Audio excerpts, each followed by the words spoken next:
예레미야서 39장 15절로 18절까지 저 여러분 한 절씩 교독 들으시겠습니다. 예레미야가 감옥들에 갇혔을 때에 여호와의 말씀이 그에게 임하니라 이르시되 너는 가서 구스인 에벤멜렉에게 말하기를 만군의 여호와 이스라엘의 하나님의 말씀에 내가 이 성에 재난을 내리고 복을 내리지 아니하리라 나의 말이 그날에 내 눈앞에 이르리라. 여호와의 말씀이니라 내가 그날에 너를 구원하리니 내가 그 두려워하는 사람들의 손에 넘겨지지 아니하리라. 내가 반드시 너를 구원할 것인즉 내가 칼에 죽지 아니하고 내가 노량물같이 내 목숨을 얻을 것이니 이는 내가 나를 믿었음이라 여호와의 말씀이니라 하시더라. 아멘. 오늘 제목은 믿음, 두려움과 공포를 상관치 말라라는 말씀의 제목으로 삼았습니다. 이 시간에는 살아가면서요 우리가 믿음으로 행한다, 믿음으로 산다, 이것이 무슨 의미를 가지는지 이해에 있어서 중요한 통찰을 얻는 시간이 되었으면 하는 바람을 가져봅니다. 자, 믿음으로 행한다, 믿음으로 산다는 것, 이에 대한 중요한 통찰을 얻어보는 그런 시간을 갖도록 하겠습니다. 오늘 본문의 등장인물은 셋이에요. 여호와 하나님, 그리고 예레미야 선지자, 그리고 에벤멜렉입니다. 에벤멜렉은 좀 생소한 인물이에요. 에벤멜렉은 38장 7절에 의하면 시드기양 제임시 왕궁 내시였으며 또한 구스인으로 소개되고 있습니다.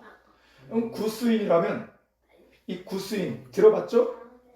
한 사람들이 구스인이면 어느 나라를 말하는 거지? 모릅니다. 아프리카 에티오피아 사람을 말해요. 그러니까 아마 흑인이었을 거예요. 그는 예레미야 선지자의 구명의 앞장선 인물로 소개되는데, 서기관 요나단의 집 마당에는 여러분 깊은 웅덩이가 있었다는 것이죠. 옛날 우리 가옥들 보면 앞마당에 우물이 있잖아요. 그 우물처럼 깊은 웅덩이가 있고 그 바닥은 진창이어서 이제 예레미야 선지자를 그곳에 처박아 놓은 거예요. 죽으라고 놓은 거예요. 죽으라고. 그래서 이제 죽을 날만 기다리던 예레미야를 에벤멜렉이 적극적으로 구명해서 이제 왕궁 시대들로 옮겨져 목숨을 건지게 되었다라고 하는 것입니다. 이 일에 있어서 에벤멜렉이라는 에티오피아 사람 흑인이 그리고 내시였던 그 사람이 쓰임을 받았던 것이죠. 오늘 읽은 본문 18절에 내가 반드시 너를 구원할 것인즉 내가 칼에 죽지 아니하고 내가 노량물같이 내 목숨을 얻을 것이니 이는 내가 나를 믿었음이라. 그 행위를 하나님께서 보시고 에벤멜렉도 이 오늘 읽은 이 달락에 본 예레미야가 석방되고 있습니다. 그와 같이 살아난 것처럼 에벤멜렉도 살게 될 것이다. 이 약속의 말씀이 주어진 거예요. 에벤멜렉이 하나님을 믿었고 그래서 반드시 죽을 자였고 죽을 자였는데 왜 그렇습니까? 여러분 지금 끝자락에 와 있는 거예요. 역사의 끝자락에 와 있는 거예요. 바벨론의 침공으로 이제 성이 함락 일보 직전에 11절 14절에 보면 예레미야가 살아난 거예요. 그리고 에벤멜렉도 살아났다는 것입니다. 그 외에 다 죽는 거예요. 다 죽음의 자리로 딱 죽어 나락빠지는 그 자리에서 살아났다는 것이죠. 그 같은 살 것에 대한 구원 약속을 에벤멜렉이 받았다라고. 우리는 여기서 좀 놀라는 것이 있어요. 본문을 읽는 가운데 좀 놀라게 되는 것이 무엇인가 하면 여기는 신약이 아닌 구약이란 말이죠. 그래서 전혀 기대치 않았던 지점에서 믿음이란 말씀이 불쑥 튀어나오니까 좀 놀라게 되는 것이 있어요. 여러분 믿음으로 말미암는 의, 믿음으로 말미암는 구원, 이걸 이신칭이라고 하잖아요. 이신칭이 이것은 종교개혁자 루터나 어떤 사도 바울에 의해 창작된 용어가 아니라 성령의 계시로 주어진 성경의 진리인 것을 그래서 우리가 다시 한번 확신하게 되는 거예요. 구약에도 믿음으로 말미암아 구원을 얻고 있네. 이것을 확인함으로 말이죠. 목소리는 크지 않지? 목소리가 좀 잠겨서 쉬어가지고 자꾸 힘이 들어가요. 갈라져서 자꾸 힘이 들어가. 물 한 잔 드려요? 예, 좀 넣고. 예. 그러므로 이 신칭이 구원으로 믿음으로 말미암는 구원에 대해서 서신서마다 기록하고 있었던 사도 바울. 이 사도 바울은 성경 명구를 통해 이 진리를 붙들고 추적해 들어갑니다. 예. 구약에 대해서 아주 해박한 사도 바울이 더 추적해 들어가는 거예요. 창세기 15장 6절에 보니까 아브라함이 여호와를 믿으니 여호와께서 이를 그의 의로 여기셨다. 이런 말씀이 또 기록되어져 있어요.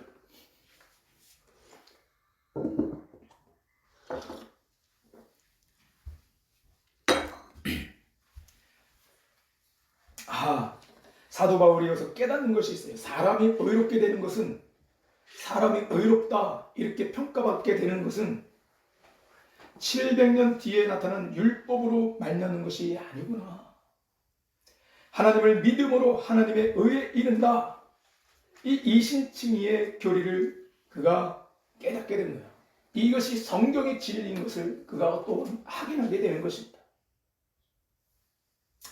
그래서 신약 서신들은, 사도 바울에 의해 기록된 신약 서신들은 바로 그와 같은 확신과 진리라는, 이것이 하나님의 구원 경륜에 속한 하나님의 예정된 작정된 진리로서 그렇게 담대히 확신을 가지고 그 모든 서신을 기록했다라는 것을 우리가 더불어 한번 이해해 볼 수 있기를 바랍니다.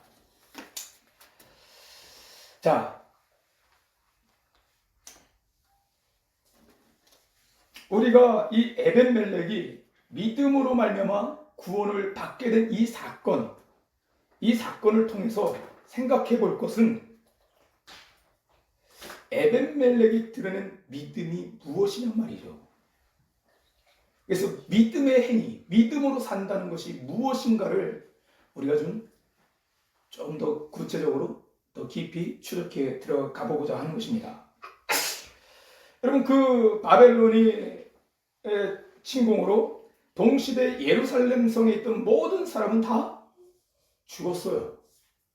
그러나 그들과 달리 에벤멜렉, 그리고 예레미야 선지자, 그리고 45장에 가면 바룩이라는 한 사람이 또 등장해요. 이 사람들은 이들만은 살았다는 거예요. 왜 유독 그들만은 하나님께 이 믿음을 보였고, 그래서 하나님이 그들은 살려두셨는가? 생명과 구원을 가져다 준 그 믿음의 내용이 그래서 무엇인가 우리가 조금 더 살펴보기를 원합니다. 여러분, 시드기야 왕 하면은 남유다의 마지막 왕이에요. 그리고 오늘 본문은 바로 그 시드기야 재임 9년 그리고 10년, 이제 마지막 그 시점에 있었던 일을 기록하고 있는 것이에요. 38장 2절을 한번 보십시오. 38장 2절. 한번 읽어볼까? 38장 2절. 여호와께서 이와 같이 말씀하시되 이 성에 머무는 자는 칼과 기근과 전염병에 죽으리라. 그러나 갈대에게 항복하는 자는 살리니 그는 노량물을 얻은 같이 자기의 목숨을 건지리라. 지금 갈대안이 점점 포위망을 좁혀 들어가요. 그래서 언제 함락될지 모르는 그런 위급한 상황 가운데서 그 성중에서 예레미야가 이렇게 선포하는 거예요. 이걸 듣고 있을 그 군사들과 그리고 모든 고관들, 장교들은 어땠을까? 어떤 마음을 품었을까? 응? 적과 대치하는 가운데 항복을 외치고 다닌다면, 항복해야 목숨을 부지한다면 어떤 반응들이 있었을까? 핍박이죠. 죽음이에요. 호수아비 왕이지만 그래도 아직 정권을, 실권을 장악하고 있고 그와 더불어 모든 불을 틀어주었던 고관들이 원치 않는 선지자의 음성이란 말이지. 그들이 기대했던 선지자의 음성은 무엇인가 하면 적을 능히 물리치게 하나님이 도우실 것이다. 이길 것이다. 그래서 사기를 진작하는 그러한 말일 거야. 근데 이거는 사기를 완전 꺾어버려도 유분수지 항복하라고 하고 있으니 이건 예레미야는 그래서 죽을 자리에 그래서 우물에 던져졌던 거예요. 영화 남한산성을 보면 윤직을 중심한 척학파, 이 싸우자는 그런 파죠. 척학파와 체면기를 위시한 주화파가 치열하게 경쟁하지 않습니까? 근데 지금 시드기야 왕에게는 끝까지 항쟁하자는 척학파만 있는 거예요. 이미 모든 국구성들이 함락된 상태에서 항복을 하자는 것은 싸워보지도 않고 모두가 개죽음 당하는 일로 인식하고 있는 거예요. 그렇게 개죽음 당할 바에는 차라리 한번 싸워보거나 죽자, 이런 분위기였다. 그렇기에 항복을 말하는 예레미야는 죽음이죠. 근데 그 말을 마음에 새긴 사람이 있었으니 그가 곧 바룩이고 에벤멜렉이었다라고 하는 것입니다. 예레미야를 살리려 했다는 것은 그들 또한 목숨을 내걸었다라고 하는 것이죠. 여러분, 전쟁의 공포를 어느 정도 이렇게 가늠해 볼 수 있습니까? 우리는 실질적으로 전쟁을 치러보지 않아서 영화상으로 간접적으로 듣고 보고 그것으로 이렇게 좀 판단해 볼 수 있을 거예요. 그것이 전부일 거예요. 그러나 우리가 보고 이렇게 간접적으로 들은 그것보다 더 상상할 수 없는 전쟁이 이 공포가 있는 거예요. 그래서 전쟁에 참전했던 많은 사람들이 정상적인 생업의 현장으로 나가지 못해요. 계속 어떤 정신과 치료를 받아야 되는. 그렇게 전쟁이라는 것은 참 말할 수 없는 공포스러운 현장이라는 것이지. 목이 잘리고 팔이 잘리고. 그러나 이제 가끔 이렇게 머릿속으로 상상하기는 그런 싸우다가 어떻게 죽는 것보다도 싸워볼 수도 없는 무력화된 상태에서 가끔 공포영화 보면 그러지, 침대에 사지를 다 묶어놓고 막 밍밍거리면서 드릴이 막 돌아가고 그 공포영화 꼭 그런 장면이 있어요. 그죠? 그런 것을 생각하면 막 더 공포스러워, 더 공포스러워. 대항할 수 없는 상태에서 칼을 받는 훨씬 더 공포를 자아낸다는 거예요. 그 치과 가면 그런 느낌을 꼭 받을 때가 있어요. 치과 다짜고짜 설명도 안 해. 야, 뒤로 눕혀놓고는 조명 쫙 비치고 막 입 벌리라고 하면 막 공포스러운데, 그런 상상은 생각만으로 끔찍해져. 여러분, 바벨론 군사들, 이 갈대아인으로 불려지는데 이들은 잔인하기로 소문난 자들이에요.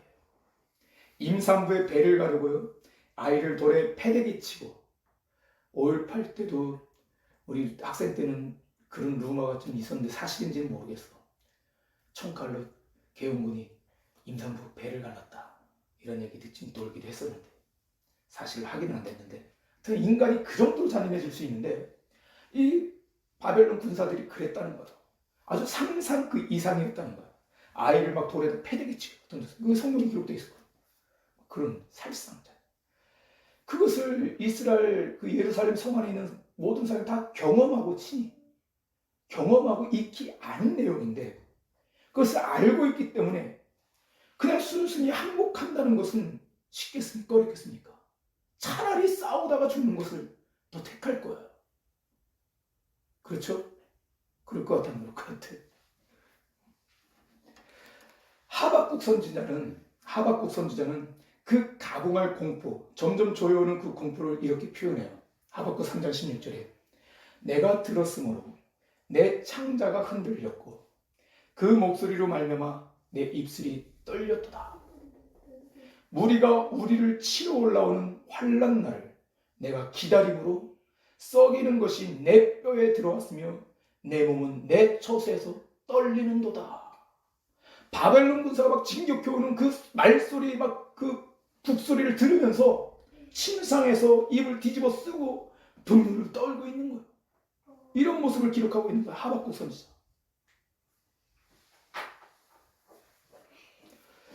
여기서 우리는 믿음이 무엇인가를 어느 정도 무엇인가를 좀 알게 되는 것이죠. 아, 이런 것이 믿음이구나. 믿음이란 이런 것이구나. 예레미야와 에벤멜렉은 두려움에 떨었던 당시 성 안에 모든 사람과 결코 다르지 않았습니다. 그러나 하나님께 대한 신뢰, 믿음이 있었고, 따라서 두려움과 공포를 물리쳤기에 항복하라 외칠 수 있었고, 또 자신들이 직접 항복에 베팅할 수 있었다라는 거죠. 여러분, 믿음은 이런 것이죠.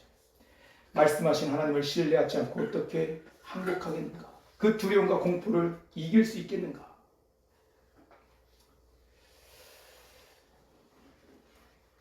하박국 선지자를 생각해 봅시다. 의인은 믿음으로 말미암아 살리라 한 하박국 선지자. 분명 그도 하나님을 신뢰했고 믿었습니다. 믿었지만 그러나 그럼에도 그의 마음은 두려움과 공포에서 자유로울 수가 없었던 것을 우리가 눈여겨보아야 돼요. 여러분, 믿으면 두려움과 공포가 그냥 사라지거나 혹은 경감되는 것입니까? 믿는 자에게는 이러한 하나님의 능력적 돌봄이 따르는 것이에요. 믿으면은 믿지 않는 사람이 그 공포의 수준 10의 경험을 합니다. 그런데 믿는 사람은 한 5 아니면 그 공포를 느끼지 않아요.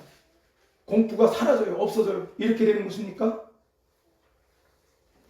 그럼 믿음은 두려움과 공포에 무감각하도록 하는 아드레날린이나 마약이 아니라는 거예요. 믿음은 환각제가 아닙니다. 믿음은 그런 것이 아닙니다. 믿는 자에게 하나님이 다가가서 도와줘서 막 공포를 느끼지 못하도록 한다. 이것은 허상이에요. 이거는 환각, 이건 잘못된 생각이에요. 여전히 믿는 사람에게도 공포가 사실로서 막 그 심장을 조여오는 거예요. 그럼에도 하나님을 바라보도록 하고 그 입의 말씀을 따르도록 하는 것이 믿음이라. 그것을 믿음이라고.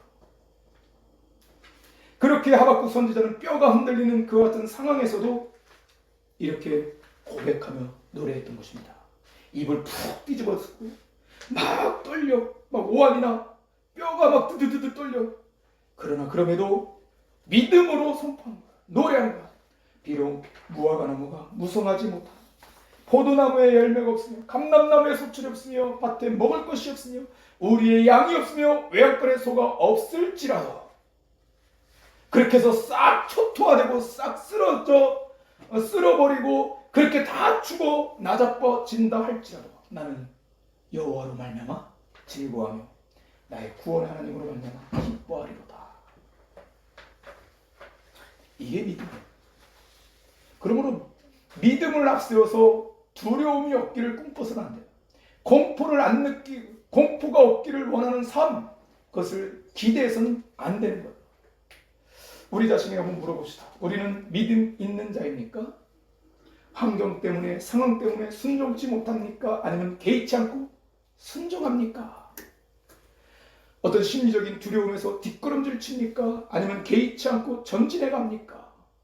이런 점을 생각하면 우리의 믿음이 어느 정도인가를 파악할 수 있고, 그것을 생각하게 되면 사도 바울이 에베소 교인을 향하여 기도했던 것처럼 우리도 절로 기도하게 된다는 것이죠. 성령으로 말미암아 너희 속사람을 능력으로 강건하게 하시고, 그 두려움과 공포 때문에 무너져 내리지 않는 속사람의 능력, 강건함이 있어야 되겠다. 그래서 믿음을 따라 하나님에서 시선을 놓치지 아니하고 하나님께 대한 순종, 하나님의 뜻을 놓지 아니하고 떨리지만 두렵지만 공포가 있지만 때로 죽을 수 있지만 그 길을 결코 포기하지 않는 것, 이런 믿음으로 하나님께 너는 믿음 있는 자야 이렇게 판단되어지고 인정받는 저와 여러분이 되어야 되겠다. 기도해야 돼요. 성령으로 우리 속사람이 능력으로 강건하여 줄 수 있도록 하나님 도와주세요. 때로 우리 생활 가운데 믿음이라는 것이 이렇게 멀리 있는 얘기가 아니에요. 우리 생활 가운데 그냥 많이 부딪혀져. 부딪힐 때가 많이 있지요. 나는 아직도 그 눈에 그 기억이 남는 게, 고등학교 때 그 깡패 같은 맨날 그 껄렁껄렁하는 애들이 있었어.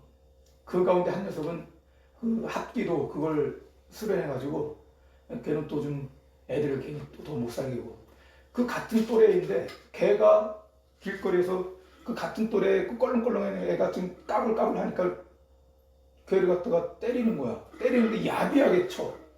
머리를 척 쳐먹고 배운 놈이 왜 그런 식의 야비한 식으로 저걸 하는지 모르겠어. 뭘 툭툭 치면서 그냥 갖다 대면서 쳐봐 쳐봐 하면서 걔가 못 치고 이러고 있잖아요. 힘만 들어가고 있잖아. 그냥 탁 때리고 또 쳐봐 쳐봐 이러고 있는 거야. 얼마나 야비해.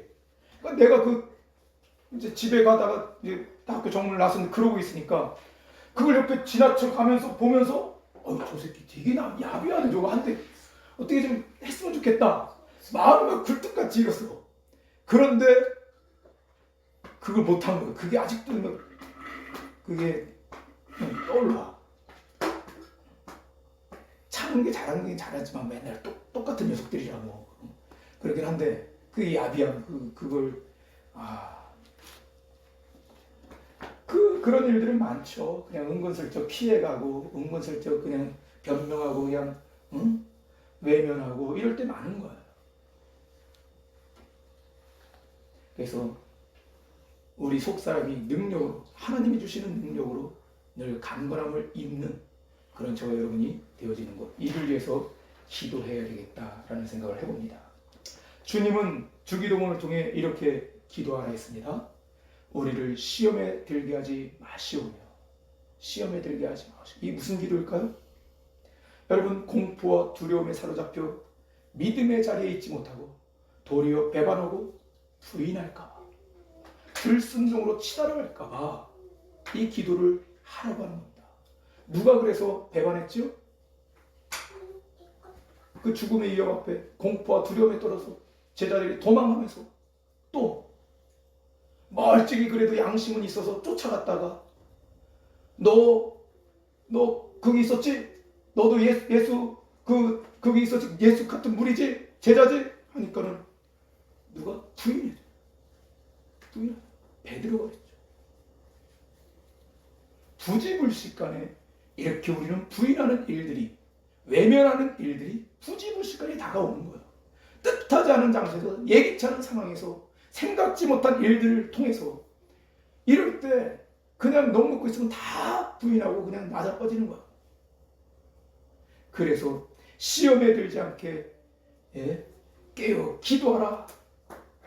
예수님께서 제자들에게 말씀하고 있는 거예요. 마음은 원이로되 육신이 약하도다.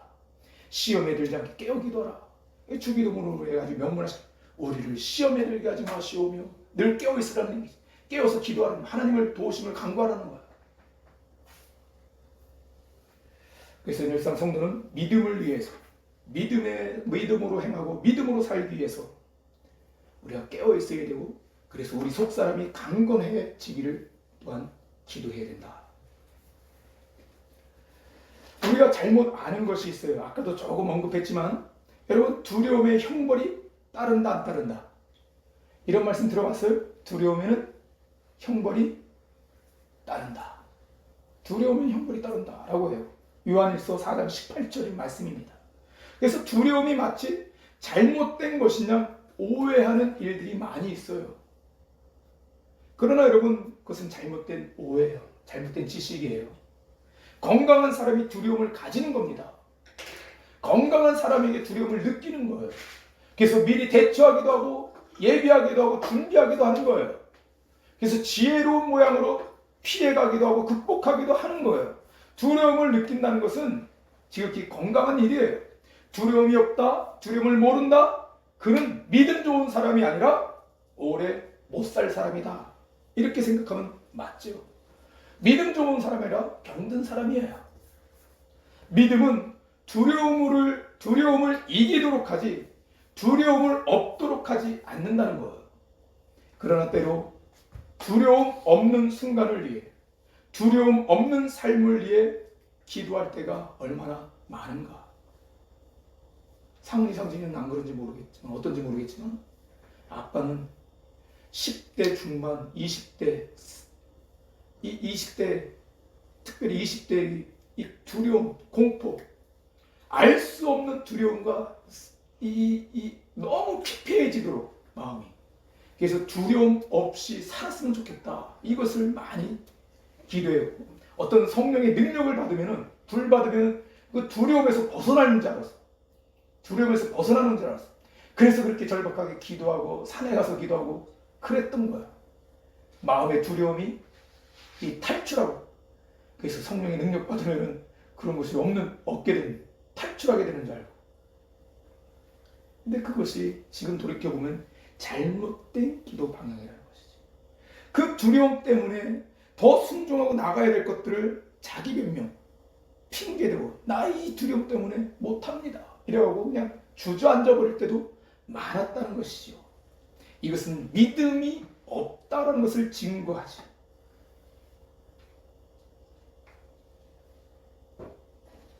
인생의 전진을 향해 나아가지 못하고 그저 그런 삶의 나락으로 떨어지고 마는 것은 바로 이러한 잘못된 생각, 잘못된 태도, 잘못된 반응 때문이라는 거예요. 이것이 매우 안타까운 일인데, 여러분, 겟세마네 예수님을 소개하고 오늘 말씀을 마치도록 하겠습니다. 겟세마네 예수님. 예수님은 죽기 위해 오셨어요. 그러나 그가 죽음의 자리에 아무런 번민과 고뇌도 없이 그렇게 그 죽음의 공포나 두려움도 없이 골고다를 향했던 것은 아닙니다. 얼마나 그 마음이 번민과 공포의 초죽음이 되었던가. 그만 기도하는 그의 얼굴에 송골송골 맺혀 떨어지는 땀방울이 뭐같이 되었다고 그래요? 핏방울같이 되었다는 거예요. 핏방울같이 되었다는 거예요. 이건 애써서 그렇게 하려고 해도 되어지지 않는 거예요. 그것은 마음에 그만큼 아주 극도의 어떤 공포와 두려움과 초조한 불안이 그 마음을 붙들었기에 가능했지, 그러지 않은 상태에서는 이게 어떻게 지어낼 수 없는 거예요. 땀방울이 핏방울처럼 되는 거예요. 그러므로 우리는 역으로 예수님이 무척 고민하셨구나, 번민하셨구나, 고뇌하셨구나, 힘들었구나, 두려움과 공포 때문에 짓눌렸구나. 그러나 그 기도를 통해서 이겼던 것들을 우리가 생각할 수 있어야 합니다. 그날 겟세마네 예수님, 그분은 그렇게 기진했었고 초조했으며 절박했습니다. 그러나 그렇다고 그것에 조여오는 공포와 두려움에 폭 쌓였던 것은 아니란 말이죠. 정신을 차렸고요, 하나님의 뜻에 집중했고요, 순종의 마음을 견지해 마귀를 대적해 견고히 섰습니다. 그러나 내 원대로 마시옵고 아버지의 원대로 되기를 원하나이다. 여기서 우리는 믿음이 무엇인가를, 믿음으로 행한다는 것이 무엇인가를 발견하게 되는 거예요. 믿음으로 행한다. 예레미야에게 하나님의 말씀이 주어졌어요. 근데 본인도 기대밖에 항복하라는 것이었어요. 항복하라는 메시지는 누구도 원치 않는 메시지예요. 그는 그것을 입 밖에 내면 죽어요. 그래서 실질적으로 죽음의 나락으로 떨어졌어요. 그리고 항복하자는 그 예레미야에게 동조하는 그 누구도 살지 못해요. 같이 더불어 죽어요. 시드기야 왕이 뭔가 그래도 하나님의 선지자인 것은 그래도 양심이 있어서 아니까 앞날을 위해서 묻습니다. 조용히 밤에, 니고데모 밤에 찾아온 것처럼 조용히 아무도 모르게 와서 묻습니다. 그리고 그 만나서 들었다는 얘기를 나눴다 이런 얘기를 절대 발설하지 못하도록, 누구 자기 내시 모두 같이 그 동행한 사람 못하도록, 그래서 싹 들어가요. 그건 뭐예요? 예레미야 편에서는 항복하자, 항복하였으면 다 죽는다는 거예요. 왕도 자리를 보존 못한다는 거. 그럴 때 예레미야를 돕는다는 것, 그건 그만큼의 공포, 그만큼의 두려움을 물리쳐요. 또 항복했을 때 과연 바벨론 사람들이 우리를 그냥 내버려 둘 것인가? 이것에 따르는 공포와 불안과 이 두려움을 물리쳐야 되는 거예요.